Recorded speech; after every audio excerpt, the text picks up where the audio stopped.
There is a lot of buzz now over disgraced Tour de France champ Lance Armstrong and what he may have said to American TV talk show icon Oprah Winfrey. Her interview with the cyclist airs in two parts, Thursday and Friday nights, and it appears Armstrong could be backpedaling on his years of denying doping charges.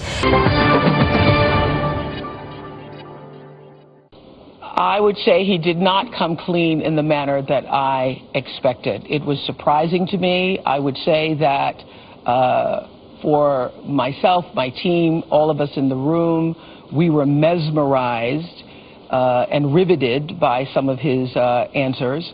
I had prepared. I'd read the reasoned decision. I watched all of Scott Pelley's reports, 60 Minutes reports. I'd seen the Tyler Hamilton interview. I'd read Seven Deadly Sins. I read L.A. Confidential, David Walsh's books. I had prepared like it was a college exam, and walked into the room with 112 questions.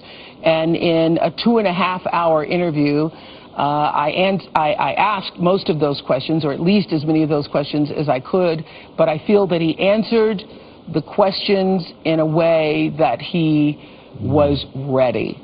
I didn't get all the questions asked, but I think the most important questions and the answers that people around the world have been waiting to hear were answered, and certainly answered. I can only say I was satisfied by the answers. Would you characterize him as contrite? You know what, Charlie? I choose not to characterize. I would rather people make their own decisions about whether he was contrite or not. I felt that he was thoughtful. I thought that he was serious. I thought that he certainly had prepared himself for this moment. I would say that he met the moment. I would say there were a couple of times where he was emotional, but emotional doesn't begin to describe the intensity or the difficulty that I think that he experienced in talking about some of these things.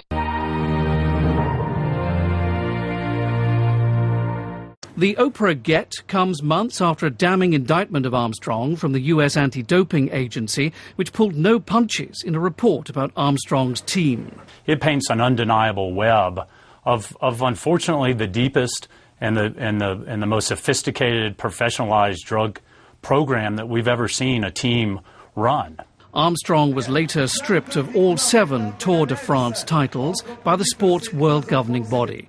And now it seems any confession Armstrong might have made on Oprah may not be enough. The World Anti-Doping Agency is urging him to testify under oath if he wishes to stand any chance of reducing his ban.